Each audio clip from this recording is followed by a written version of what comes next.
All right. Well, let's get going. Welcome everybody to College of Science virtual seminar for September 24th. I'm Michael Kaufman, the Dean of the College of Science, and very happy to welcome you all here for this talk by Assistant Professor Liam Stanton from, whoops. Hey, Kim, are you, I'm gonna mute you. There we go. Let me give you a little bit background information on Liam. So Liam joined San Jose State in fall of 2018 as an assistant professor in math. He's an applied mathematician, as you'll see, which means that unlike some of our more recent faculty arrivals, he only has had to spend half his career at San Jose State on Zoom, but still a significant portion of the time that he's been here. A little more background, Liam got his undergraduate degree at Boston College in math and physics combined, then went on and got a PhD in applied math at Northwestern University. After that, he joined Lawrence Livermore National Labs as a postdoc and then stayed there as a research scientist for close to a decade. I think you were there from 2009 to 2018, working on a variety of applied math problems that involved the physics of giant lasers and getting them to induce nuclear fusion and all kinds of good stuff like that. And Liam is going to tell us about one of the projects he worked on there today. As usual, if you have a question for Liam during the talk, go ahead and type it in the Q&A. If it looks like something that he should be interrupted for, I will turn on my audio and interrupt him and see if we can get some clarification. If it looks like something that can wait till the end of the talk, I will allow the questioner to speak and actually ask their own question. So Liam is going to be telling us about exploring inertial confinement fusion with multi-scale modeling. So take it away, Liam. All right. Thank you for that introduction, Michael. Yeah, so that introduction was pretty accurate. This will be some work that I published about 3 years ago in some of the work I did while at Lawrence Livermore National Lab. But I've continued working on it. As you'll see, the work that was at the stage of publication was incomplete. In fact, a lot more of my recent research is in biology. However, some of this material has now become in the news lately, and which I'll talk about in a second, which is that the facility that people were using to try to create these fusion reactions recently, obtained near, basically 70% of the energy that they were trying to input. And so, which is an unbelievable milestone in an 80-year effort in fusion energy science. So, but before I get into the material, I'd like to at least talk about real quick my collaborators, the two people I work with is pretty heavily. One is Professor Michael Morilla at Michigan State. He's trained as a physicist and now works in a computational mathematics department at Michigan State University. And the other is Jim Glozley, who is expert at all things high performance computing, also trained in physics, but just because since become just kind of an unbelievable master at dealing with new architectures and giant supercomputers. And he was kind of the person who was able to put all of our models together on the supercomputers at Livermore and run some of our simulations. So this work, again, will be mostly from this paper that I published 3 years ago now. Right, so the outline of the talk is first, since I know I have a broad audience here, I'm going to go over the, just broadly what atomistic modeling is, what it means to simulate things at the atomic scale, what the issues are. And next I'll get into some of the mathematics of how you can take a really complicated problem and maybe separate out certain disparate length scales and even a time scale so that you can kind of take a really impossible problem and break it up into simpler solvable problems and then glue it all back together again. And then finally, I'll show some of our simulation results and some of the physics and information we learned about the systems of interest.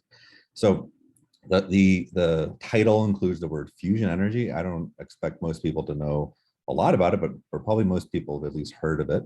So just a simple one-slide crash course on fusion energy. This is not to be confused with fission energy, which is what like nuclear power plants run on, and like that's what the atomic bomb did. Fusion energy is kind of the opposite.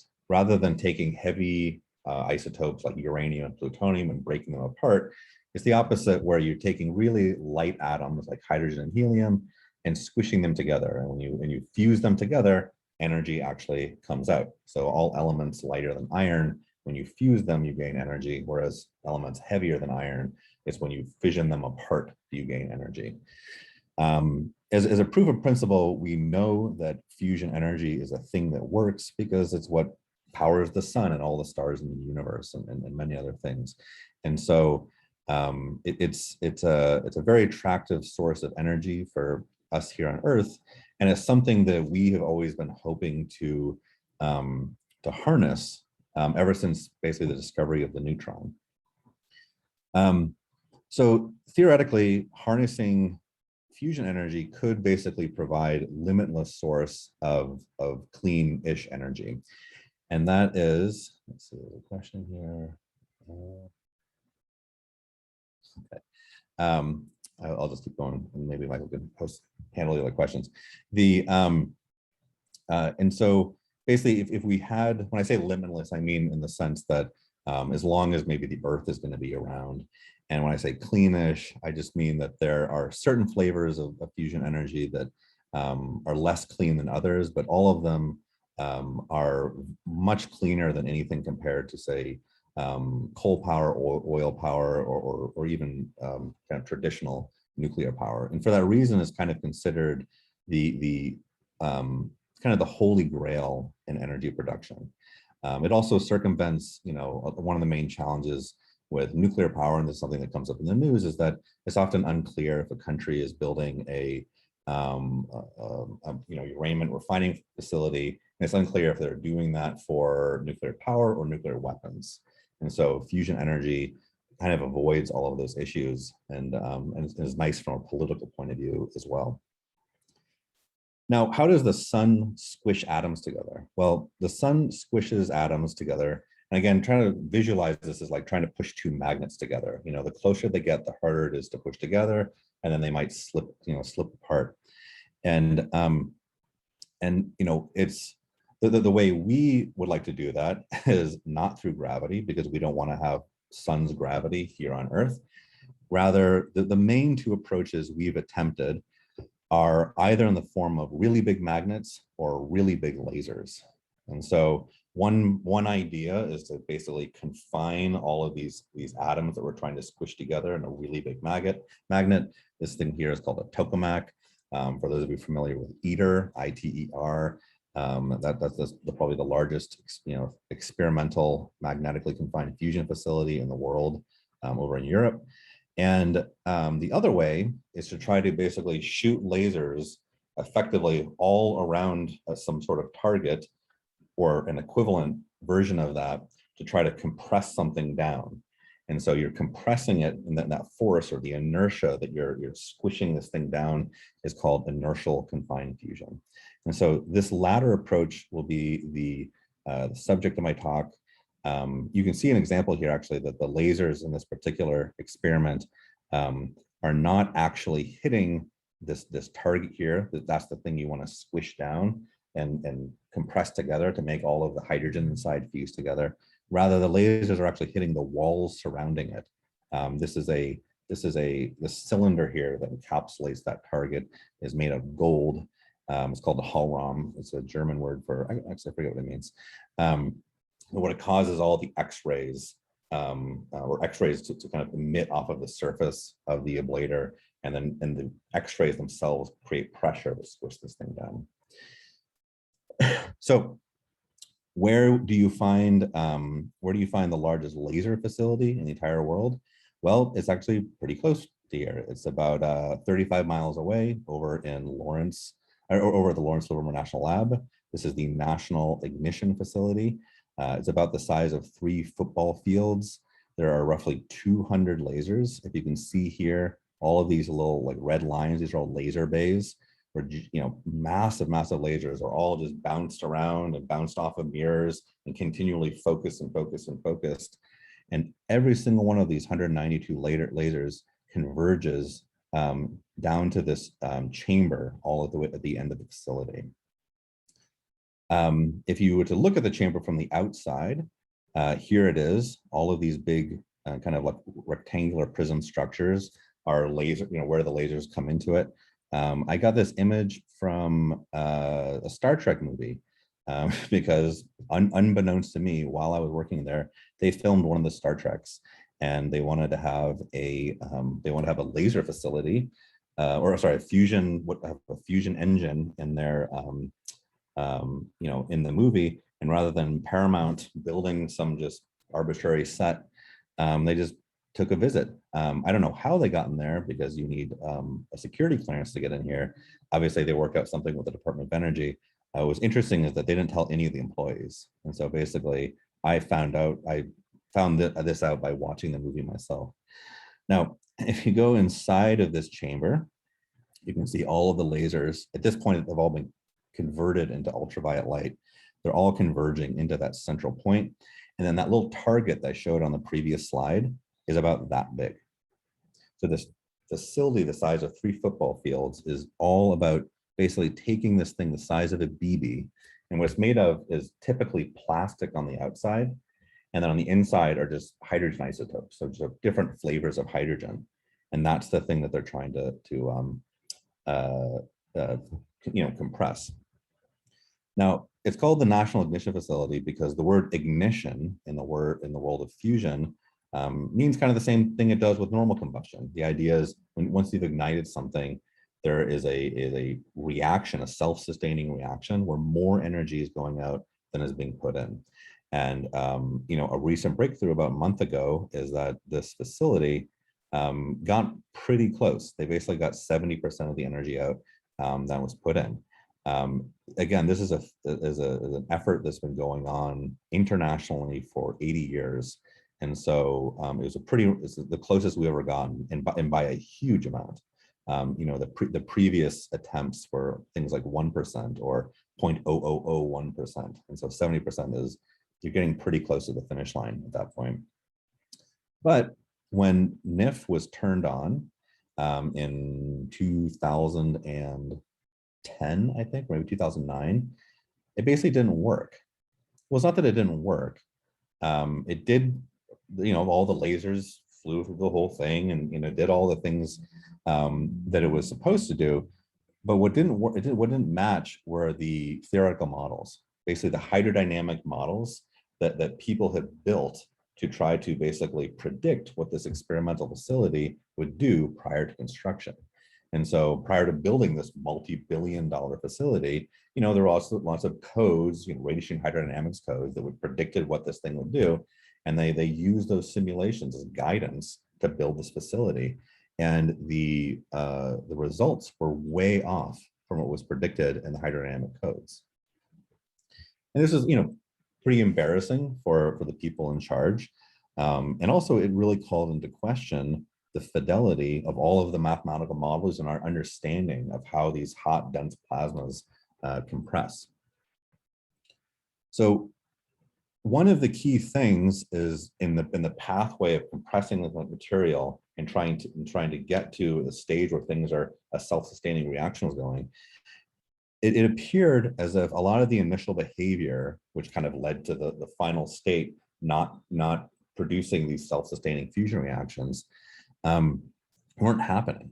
And so people really started to want to know what was happening at kind of in the initial stages as this plastic, you know, outer thing is being, this shell is being heated up and compressed. You know, what's going on at that interface, and that's leading to this to this kind of failure in the models, okay? So an understanding to get to ignition, that the understanding we needed to have was basically is what is happening at that interface between the plastic shell, which, sorry for the lingo here, it's called an ablator, and then the interior hydrogen or the fuel in this scenario. What's going on at that interplay and what's happening just as the system is heating up? Just so you know, the capsules start off near cryogenic conditions, and then in a matter of something like 20 nanoseconds are heated up, hopefully past a kilovolt of energy. And so to translate that, an EV is about 11,000 degrees Celsius, so a kilovolt's about 11 million degrees Celsius. And so you're going from basically 0 to 11 million in 20 nanoseconds. It's a hard thing to model, okay? So since the problem was kind of with the hydrodynamic codes or sometimes the kinetic codes that were modeling these things, we wanted to understand kind of if there were fundamental physics approximations that were being broken down. And the problem is that all of that stuff that's going on at the atomic scale, for anyone who's worked with the hydrodynamic code before, that's an input to those models. And we would like something like information about the atomic scale physics to be an output rather than an input. And so here's just an example. You can see here, these are experimental measurements, and you can see, basically all of the action is happening over this 20 nanosecond time frame. And here are two different simulations done where just very slight things in the code have been changed. And based on some of those fundamental approximations, the way this capsule compresses down can be wildly different based on very subtle changes in these codes. So what's our goal? The main goal of this project is simply this, is that we want a model that can basically deal with this, with all of the physics that's happening at the atomic scale. And that's including, the charged particles that are interacting with each other, many body interactions. There are electrons, flying around that are in quantum mechanical states. And that's fine. There are tools to do that if I stop there. But the other thing you have to add in here is the fact that you have huge density variations in the system, where you have an interface between plastic and a fuel. So, so like the plastic and the hydrogen, and you have huge gradients in the temperature, and you have things heating up really quickly, and things are very dynamic, and that is not something that atomic scale models are really good at. And so what we wanted to do was basically try to find a way to take these atomic scale simulations, but scale them up to these really heterogeneous, nasty, systems with interfaces and mixing and all of that, which the models currently in existence did not exist. And so we effectively had to invent an atomic scale model that could scale up to a heterogeneous system, which basically hadn't been done before. Okay. It's not that you couldn't do it. It's just, well, I'll get into that in a second. So just this is like kind of another crash course and what it looks like to do atomistic simulations. And in this field, there's many ways to do atomistic simulations, but I'll just kind of talk about what it looks like for the system. When the system heats up, it heats up to a new state of matter, which is what we call a plasma. For those who forgot what that means, take an ice cube, heat, add energy either through pressure or heat, and it melts to a liquid. And then once you have that, you can add more energy to it and evaporates to a steam. And then you can add more energy to that, and that ionizes into a plasma. And what you're looking at every single one of those phase transitions, there's more and more bonds breaking, right? And so solids everything's rigid and held together. Liquids have atoms that can, are kind of connected, but can still move around. And a gas, things are freely flowing. And then what happens with the plasma is that the very atom itself, the bonds between the electrons and the nuclei, those are breaking apart. So once those break apart, now you have a plasma, okay? And so in modeling a plasma, which is what is happening in this fusion reactions or these fusion experiments, you have to basically treat all of the little nuclei and the electrons as kind of separate entities, because, you know, unlike in a classical liquid, they don't just kind of follow each other around. So the one thing you can take advantage is that below certain temperatures, like below something like 20 kilovolts, the nuclei, any quantum mechanical effects of the nuclei can be neglected. There's a caveat there with nuclear reactions, but that can be handled separately through certain cross-section calculations.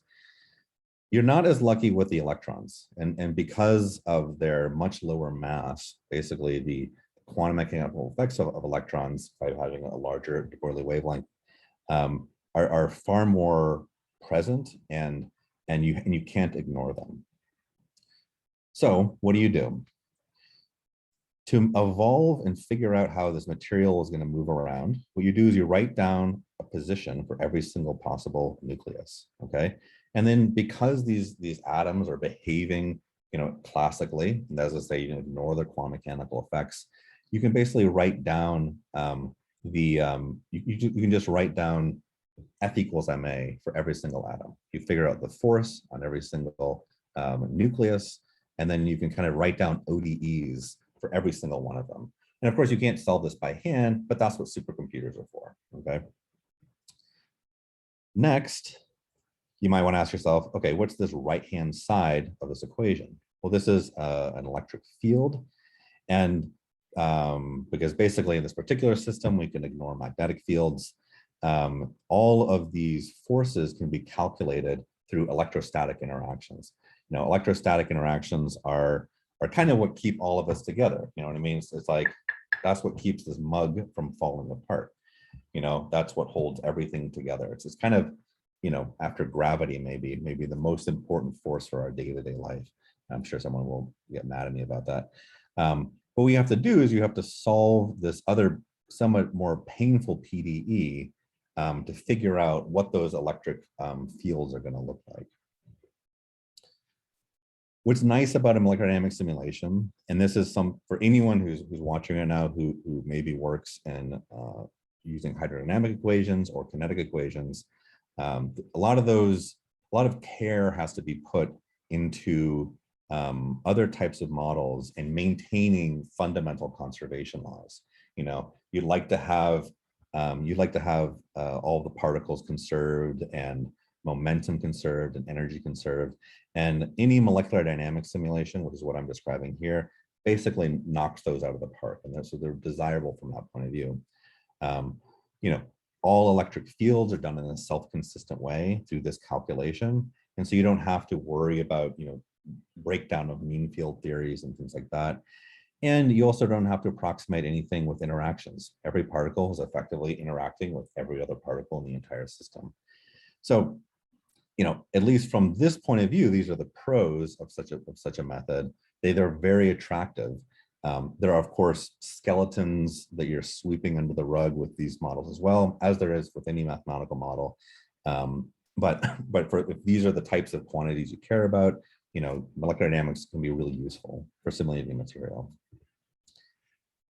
Now, if I know how to evolve the nuclei, and I through this force field here, and I know how to calculate that force field through this PDE, the one thing that left behind is basically this electron density. And that was kind of the little green, you know, on the previous things, these kind of green shaded areas. And as a plasma heats up, you know, these green clouds will kind of be everywhere. And the question is, where do you get that? And the technique that is most used in this field, because it kind of strikes the right balance between accuracy and computational efficiency, is the field of density functional theory. There's a way to calculate what that electron density is in a whole system, simply by writing down basically something called a free energy.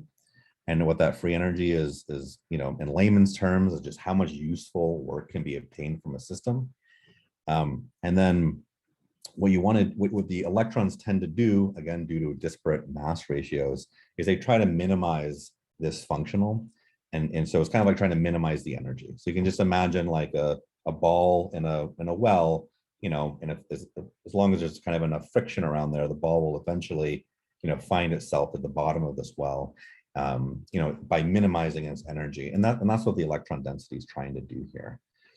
And so this equation right here is a minimization of this functional. You'll notice there's this extra term here, and that has a mathematical meaning, which is basically a Lagrange multiplier that allows you to constrain this thing. But for people in other fields, you would know this as the chemical potential. In fact, it is a constant when the system is in equilibrium, which this system will never be in.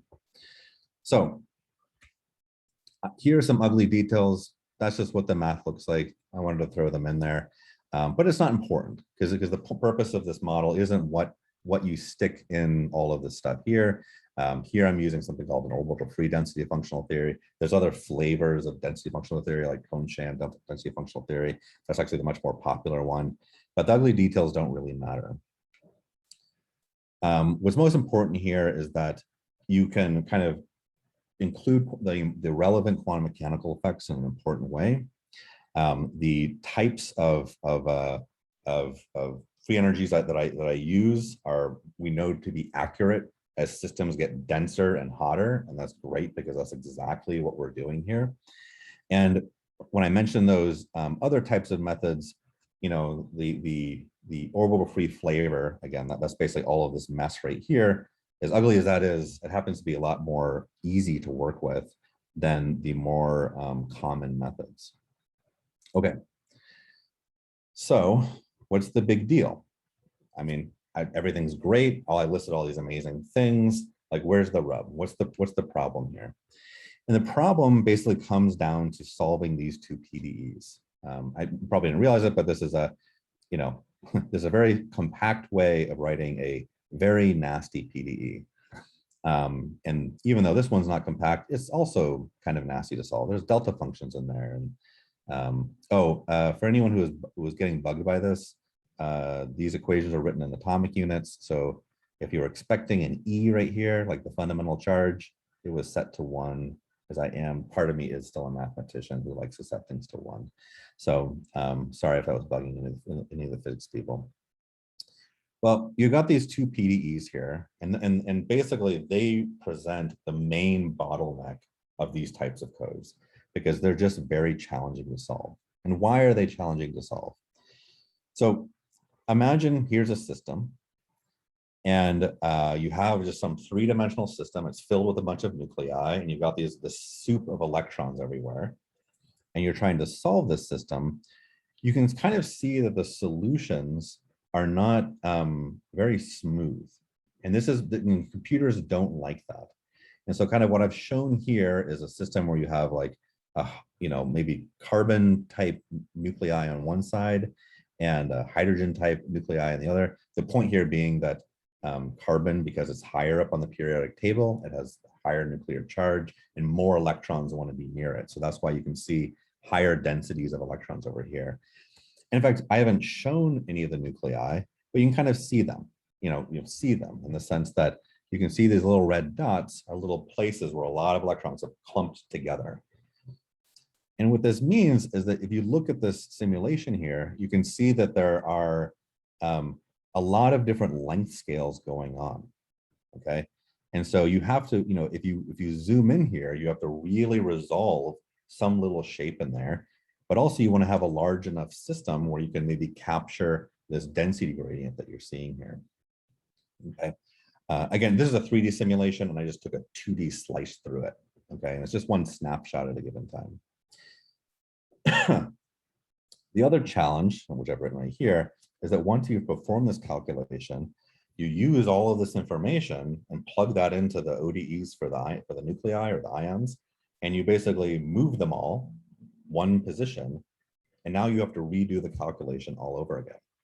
So basically, to do a simulation of a material, you have to solve this set of equations at any given time step, use that information to, basically update the positions of all the nuclei or the ions, and then redo the calculation all over again. You have to do that over and over and over and over again. I'm sure the better work has come out since then, but this is to give you an idea, at least in 2014, this was the largest simulation of this flavor that had ever been done. down with a group at Los Alamos, is Chris Tickner and company. And here he was simulating, this is carbon and hydrogen. It's because carbon and hydrogen show up in all of these problems. It's a really common combination of materials to simulate. And they were able to run this whole simulation, close to about 2,000 atoms, and I'm sure by now maybe they're up to 10,000 atoms. And if you think about it, that's not very big. Okay, here's kind of a plot of how the statistics are evolving as these two materials kind of evolve into each other. And you can see that they're able to kind of get a couple nanometers of distance. And those capsules, as small as they are kind of on the millimeter scale, right? So this is, a millionth the scale of the target that you're actually trying to look at. The other thing to notice, of course, is that their data here is quite noisy. And that's just basically because there's only so many particles they were able to put in this box. And so therefore, when gathering statistics on the information and trying to watch, two materials bleed into each other, they really weren't able to gather good statistics on it. So this is where, to move to the second part of the talk, we have the idea of, given these types of models, can we exploit multiple scales present in the problem? Are there multiple scales that we could kind of exploit and separate the problem and therefore speed up the computation? Okay. So the first thing I'll be talking about is how to separate 3 time scales. And in the sake of time, I'll maybe skip over some of this. This is where the math starts to get a little more intensive and might not be of much interest to a lot of people. But at least in words, say what we did, okay? So the first thing, going back to that little picture, is you can see that if you zoom in small enough, the electron density around a given nuclei is spherical. Okay, that is to say, we're not talking about, thinking about orbitals of the molecule. We're working with a density here, and to leading order, that's going to be spherically symmetric around a nucleus. And and the more you zoom in, the more spherically symmetric it gets. So that kind of tells you that if you were to zoom in enough, this is just a spherically symmetric problem, and therefore something to be called solved in 1D. And so that's what we did. We basically took this system, carved it all up, and zoomed in on a really particular patch, and just said, okay, if we're looking in this tiny little box here, we expect all of these electron densities to basically be spherically symmetric. And what we did is we solved those equations, the same equations I presented before, but just in a spherical geometry. And in doing so, it's a really rapid calculation. In fact, it was so rapid that you can even create a fitting function for the whole thing, and then it's just a formula. And what we do with that information is we basically just say, okay, there's going to be some what we call a bound part around a given nucleus that's spherically symmetric, and then a free part that's just everything else, okay? And by decomposing this electron density into those 2 components, we're able to kind of subtract out the spherical stuff from all the other stuff that's being messy. And at the moment, depending on how you weight these things, I technically haven't done any math. I haven't done anything approximate, is what I should say. This is still kind of formally exact within the axioms of the model. All right, what would be the next thing to observe? If you took this type of simulation, right, and I zoom out sufficiently far, if you look at an interface between, say, some plastic and some hydrogen, it's effectively a 1D problem. And so at the largest scales, it's also kind of trivial. And so we at that scale, realized we could also figure out kind of the average behavior at the macroscopic scale of how this system is evolving, all in terms of these coarse-grained variables. And because the problem was an interface, it again reduces down to 1D. But even if it hadn't, solving for these variables at a coarse-grained scale is much easier because we're just dealing with coarse-grained variables and average variables. Now comes the math, which is basically, I haven't done anything yet. And I'm not sure if I should even go into this, but basically, if I now look at a mesoscale, and this is kind of, this is the scale where you are smaller than everything being smeared out to look like a continuum, but also like large enough where things aren't spherically symmetric anymore. Here, I can look at the original problem. And this is basically where we put the rabbit in the hat. And what I do is I take this equation is very challenging to solve. I define some variables here. This is just the density deviation from its mean, the potential variation from its mean, and you look at the ratio of those two quantities. I'm just defining variables here, and I can rewrite this equation up here into this this new form that doesn't look very pleasant, but nothing has happened yet. And then I make two really big approximations. Approximation 1 is I happen to know this quantity here is a slowly varying function. Now, why would you know that? If you don't work in this field, you wouldn't. But this is something that for those of people familiar with electrolytes or just generically charged fluids, this is a quantity that at sorry,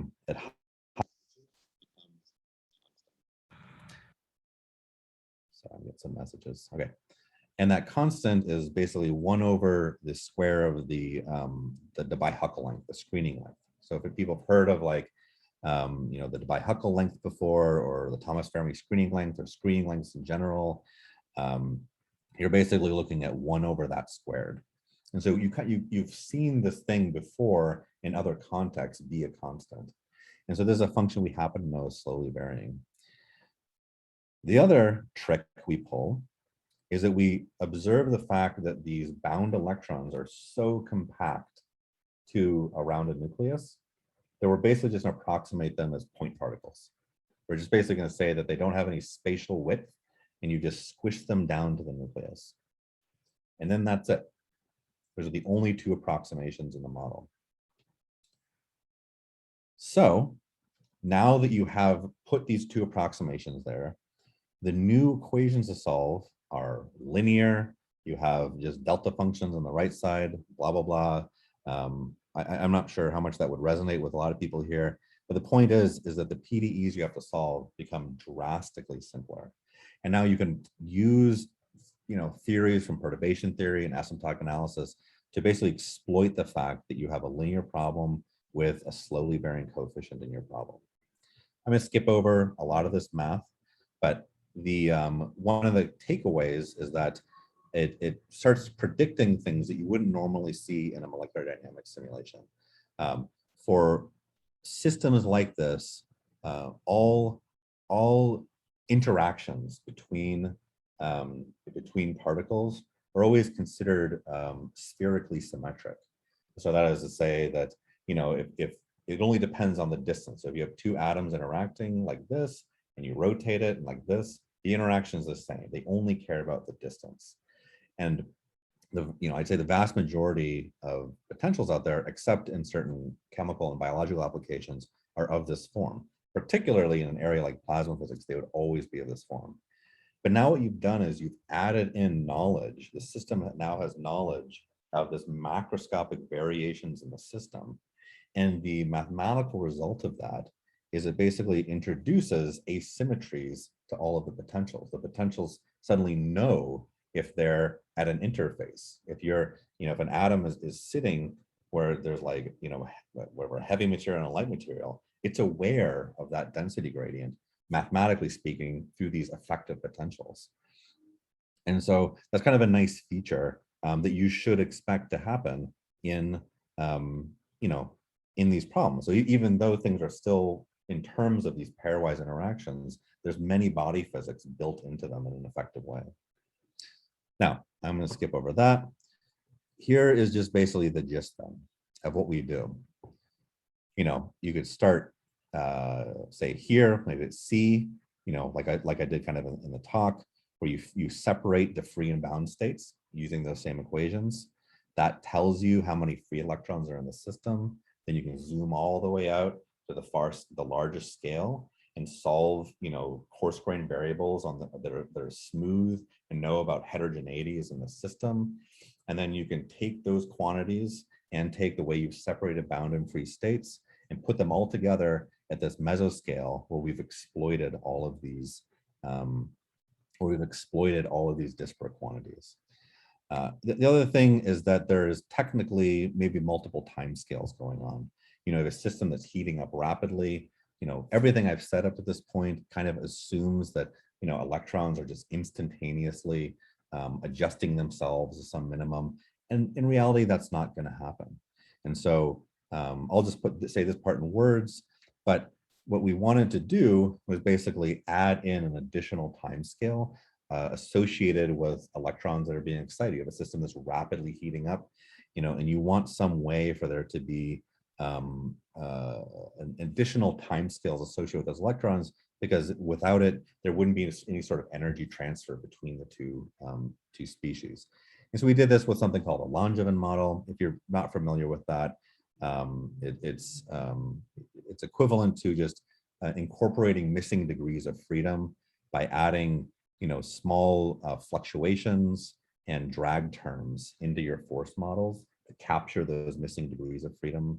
And they can all be formally derived, which I'm happy to talk about after if anyone's curious.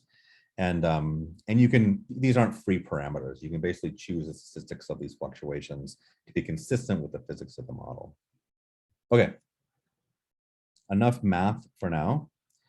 Let's see some movies and see what happens when we put all of this together and put a big giant code together and then try to watch the whole thing and simulate one of these systems. To remind you of what we're looking at here, here is that target. It has, again, a typically plastic outer shell with hydrogen in the middle. There's other materials too, like some people use beryllium doped with copper and other materials like that. But what we wanted to look at was basically this interface and to see what's going on. As I said before, it might seem trivial, but there was enormous amounts of effort, a few years ago in trying to understand what on earth was going at this interface, because it was believed that the instabilities arising at this interface were leading to the fact that these systems were not leading to fusion reactions, that something was getting spoiled in the fuel at an early stage of the experiment. So basically what we're going to simulate is kind of a box around this region. Now, will we be able to do the entire spherical system? No. That's still way beyond the capabilities of any electrodynamics code. But are we going to try to beat 10 nanometers? Absolutely. So this is basically what our simulation system looked like. It was very, very, very, very long. And the reason it had to be very, very long is because the material is just kind of flooding into each other and you had to make it as long as possible. Because it was approximately symmetric in the other two directions, you don't have to make the box as wide. And as long as like a few hundred atoms are in the lateral directions, it's no information's added by making the boxes any wider. Okay. For some of our initial simulations, and again, this is just zoomed in right in the middle, we picked, whatever that is, about 57 million particles. We could have done more, but we weren't doing these on the biggest machines we had available, just some of the smaller ones. And the full domain was about 2 micrometers, okay? So now we have increased the physical size of the system from the other like bleeding edge simulations at the time, by going from 20 nanometers up to 2 micrometers. It was now about 100 times bigger in that direction, but also much larger in the other directions as well. So that the more relevant number to look at is the fact that previous simulations were at about 2,000 particles, and we were doing 50 million particles, and so the increase in size was more like 4 orders of magnitude in spatial dimensions. You can see I have a little legend here, which is the fact that basically I've colored all of this is meant to be the fuel. So just to see on the previous slide, this is What you're seeing on the right, the purple stuff, that's going to be all the stuff on the right side, on the fuel stuff here, which by the way, initially is going to be solid. Because like I said, it's literally, it's like hydrogen ice because it starts in a cryogenic condition. And then all of this stuff to the left is going to be a material, which is the plastic. Okay. So initially, the plastic is mostly made out of carbon and hydrogen, just due to manufacturing and the fact that the air out there, often there's a bunch of oxygen just at very low levels around there. A nice thing about molecular dynamics simulation is adding more and more species is trivial. It's just adding, like changing n equals 3 to n equals 4 in your code. And on the right-hand side, again, is the hydrogen fuel. It's here indicated as D and T, and that's just because that's the lingo in physics is that, you know, hydrogen is normally a single proton at the nucleus. And if you add one neutron to it, it's still hydrogen, but now they call it deuterium, or D for short. And if you add a second nucleus, I'm sorry, a second neutron. I didn't mean, did I say nucleus? I meant neutrons. They'll have a proton and 2 neutrons, and that's called tritium. And so D and T are just 2 different flavors of hydrogen, and that's what's used to get these fusion reactions going. Okay, and then the H over here is just the boring vanilla hydrogen that we're used to on a day-to-day basis. Okay, so it's nice to look at like little movies like this where things are just kind of wiggling around, but what you can start doing is start taking statistics on this data and watching stuff evolve. And now you have kind of like a laboratory in a sense, and in a fictitious one, a virtual laboratory, where you can watch a material mix together, and you can basically look at, say, the average of certain species of particles and watch them move around. And so this would be exactly what you'd be doing in a hydrodynamic simulation, where the main variables you're evolving are density fields.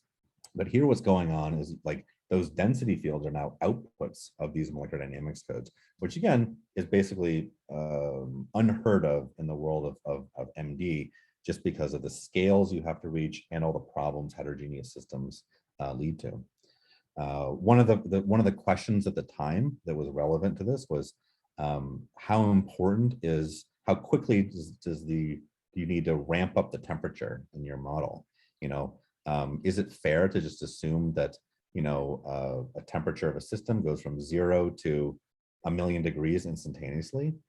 Probably not. I mean, it's happening in less than 20 nanoseconds, but that's still less than infinitely fast.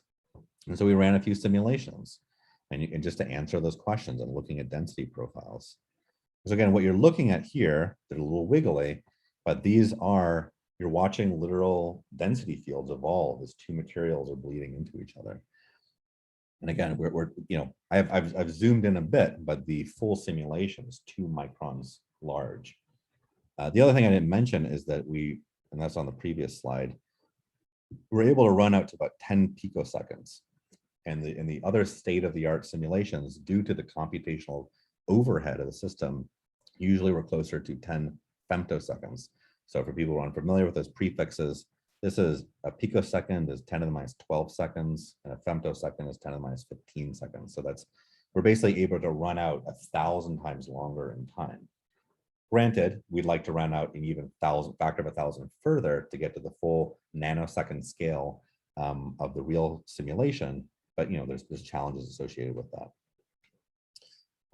So takeaways here are the fact that yes, you see differences depending on whether or not you assume temperature ramps up instantaneously or in some gradual way, even if it's very, very fast. We assumed here 5 EV per picosecond. So think about that. That's like 5 EV is like 50,000 degrees Celsius, and it's increasing by that amount every picosecond. And you can see there are some differences, not huge. The real important one, and right now, something that this was able to predict, was the fact that this hydrogen material you have right here from the plastic is jetting into, much faster than people were expecting, into the fuel. So this is hydrogen from the plastic, and you can see this tail going into there. And this is kind of like previously cold hydrogen, and more importantly, the two DT isotopes fuse very nicely, but adding hydrogen to that mix spoils those chemical reactions. And so that right here, you can see already that the model is predicting one of the reasons why the capsule was not igniting. Another great thing about MD is you can just look at tons of different quantities. It's very common in fluid mechanics models to assume that all velocity fields are locked together, okay? And this right here, and by the way, it looks really noisy, but the only reason for that is you're looking at, because it's not multiplied by the density, you're literally looking at like individual atoms out there. So it wouldn't matter how many atoms we added to the system, the tail of it would always look like that. So that's not a numerical problem. It's just a feature that you're always going to have.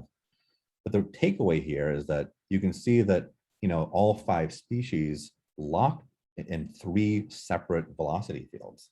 And so this assumption that's built into an incredible number of different hydrodynamics models appears to be false in this problem. And most certainly the hydrocodes at Livermore were assuming that all the velocity fields had locked together. You can then ask the exact same question about temperature fields. Fluid equations always assume 1, maybe 2 temperature fields. And here you can see that you have different types of, you know, it seems like most of the species lock together except for that pesky hydrogen. And so that hydrogen seems to have its own distinct temperature field, which is kind of indicating that it's like highly, highly kinetic. What kinetic means is when things are just have like way more kinetic energy than potential energy, and it causes them to deviate from the typical types of hydrodynamic models that assume lots of collisionality. You know, you can measure things like electric fields. Most codes assume that there are that the system is electron neutral and there are no electric fields. And it appears that that's pretty true, except at the interface. And so that assumption is breaking down right here. And I'll try to wrap up with this last little slide. And this is just a generic question we want to ask, which is, with all these assumptions made in hydrodynamic models, are hydrodynamic models themselves even realistic? And so something that's built into most fluid models is this notion that particles are kind of instantaneously collisional and obey what are called Maxwell-Boltzmann statistics, or Maxwell, you know, their velocity fields obey these Maxwellian distributions. And so we invented this little parameter. We're probably not the first, but we at the time, and it's basically these are statistical moments that you can measure in an MD code.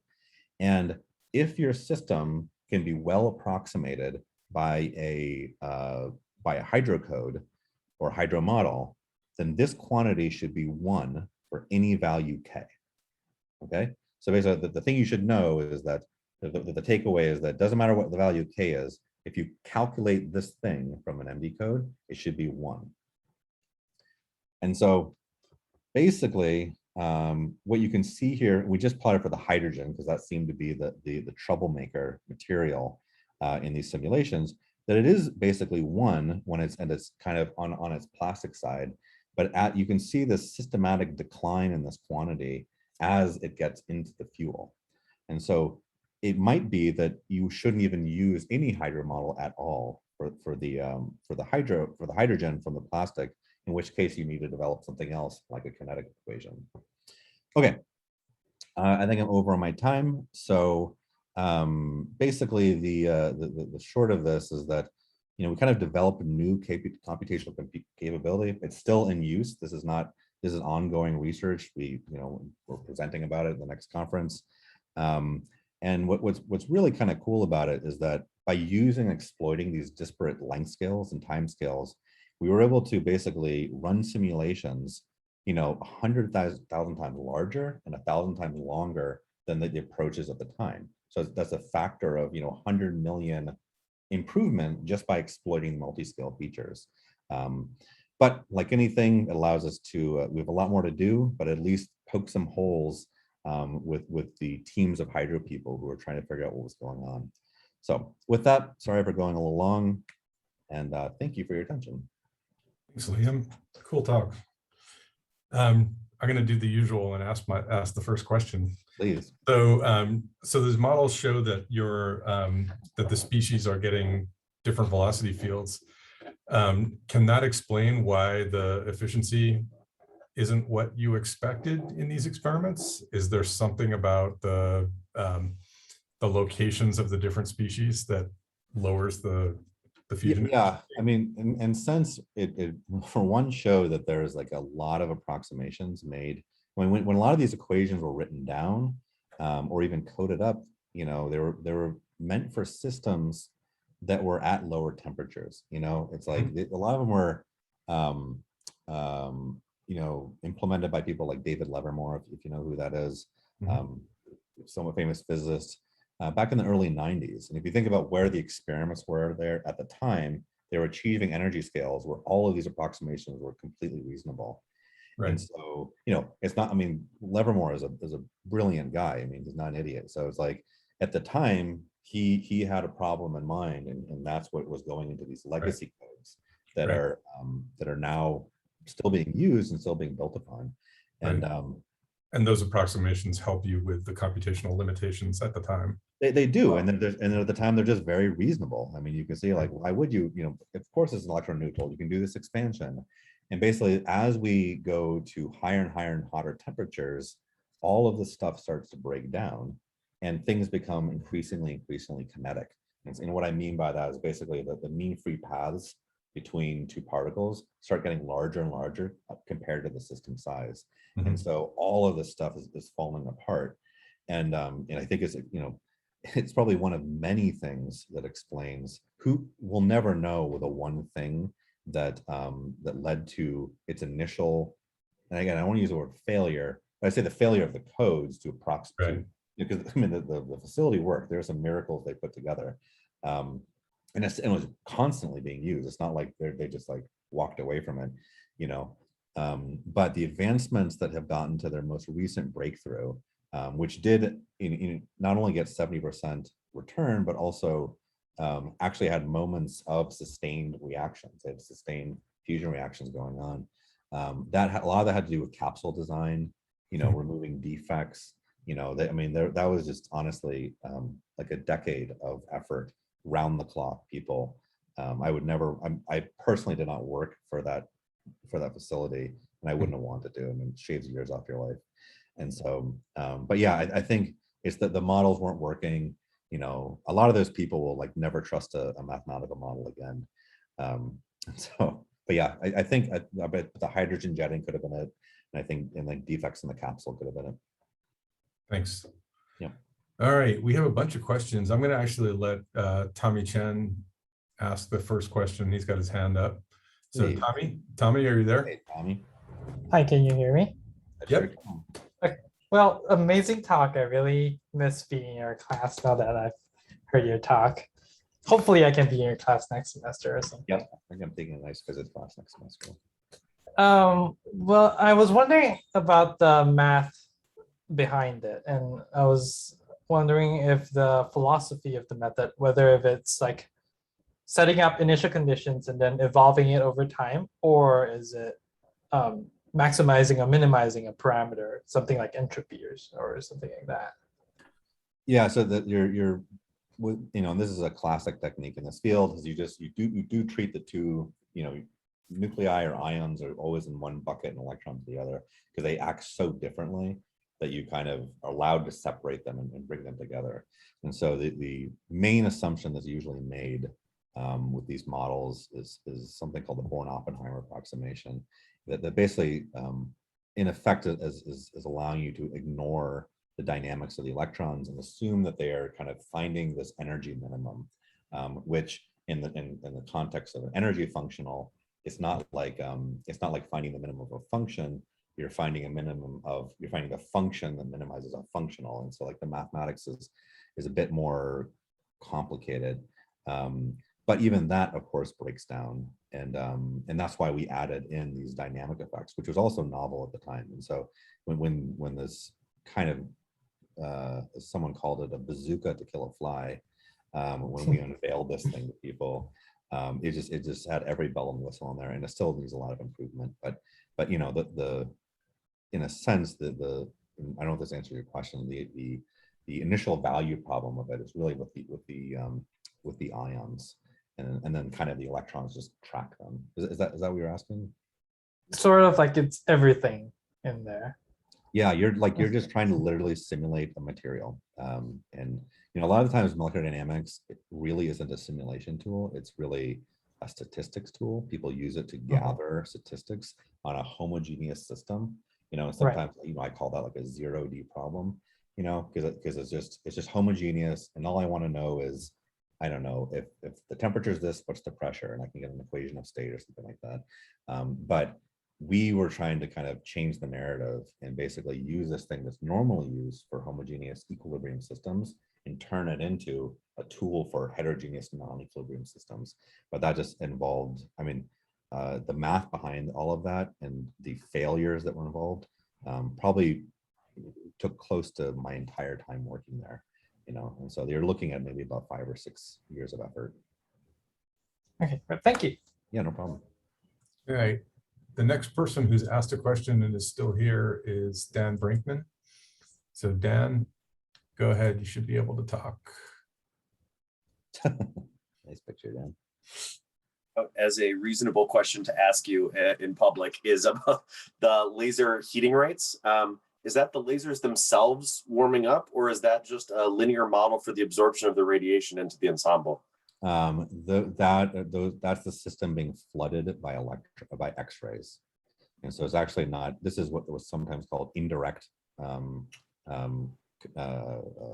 indirect fusion. And it's basically because the lasers are hitting the gold, and then the gold are releasing tons of X-rays. And so one thing that we are working on right now, and this is probably not what you're asking, but just so you can know, is that we do assume that everything's heating up uniformly, and what gets heated up are the free electrons, and then those free electrons interact with the nuclei, and that's how they get heated up. But in a more realistic setting, it would be nice to have heterogeneous temperature fields as well, which means implementing thermal conduction models, which we're also working on. Yeah, I saw that on the left side. Obviously, we have similar problems with the solar cell stuff, that you can either treat light as being sort of an external factor that you just add in, or you can treat absorption, reabsorption, re-emission as an entirely complicated process that just makes everything hard. So I was curious at what level you were there with the X-rays, but I think that answers it. So yeah, it's an external field, but that's kind of how it is in the real system. And once it's only when the system starts reacting. And at that point, you would throw out the molecular dynamics model, because you're so kinetic in that regime. The new model. That's not the model you want anymore. And now you replace it with another model, and in that case, then you have self-sustaining reactions that are also adding energy to the system. Cool, thank you. So it looks like the last two questions are from Abe Walcott, and it looks like Abe may have slipped out the door. So, but maybe I'll ask them for him. So why are the deuterium and tritium diffusing at the same rate when the tritium is much heavier? It's a good question. I would say we worked pretty hard on all of this and like tried to predict which ones would go into which species and things like that. And the back of the envelope calculation is non-trivial. I'll put it that way. The system is so complicated. I remember we kind of made a prediction, and then the answer was not what we thought it was going to be. Mm-hmm. And it just had to do with the complicated interactions, not only of, it's not just you're not watching two things just bleed into each other, that you're watching the system ramping up to like 50 EV, right? So it's going 500,000 degrees Kelvin. Right. And so it's like the energy exchange between the electrons and the ions also plays a massive role in that. And so if anything, I think the word diffusion might be not a great word, because you're basically watching the development of shocks. Mm-hmm. And so, but it could also be that their fields lock with each other, and so they have their own collisionality and whatnot. And so it's unfortunately, I love my back of the envelope calculations, but it's just not something that was useful here, unfortunately. So you're doing 10 to the 7 particles, but what densities are you? do you Everything read? was solid density. Okay. Because we basically used the all the conditions of the capsule itself. So we just looked up the data and that's what we picked. Okay, thanks. No problem. And that there are two more questions. One's another one from Abe. Would the large electric field at the interface create a separation of positively and negatively charged particles similar to the separation of charge at a PN junction? Yeah, so here, I mean, yes, but here the only negatively charged particles are electrons, Right. And so it's not ions in the normal sense. Right. You know, here in plasma physics, ion means positive. Right. So, but what was happening in some of these hydrocodes and some of the kinetic codes is that they were doing this thing where they would like instantly heat up everything. The system would start off as just some quiescent state, and then suddenly all of the electrons like fly off of everything and sling and just fly in towards like the center of the or fly away, I forget which they flew away.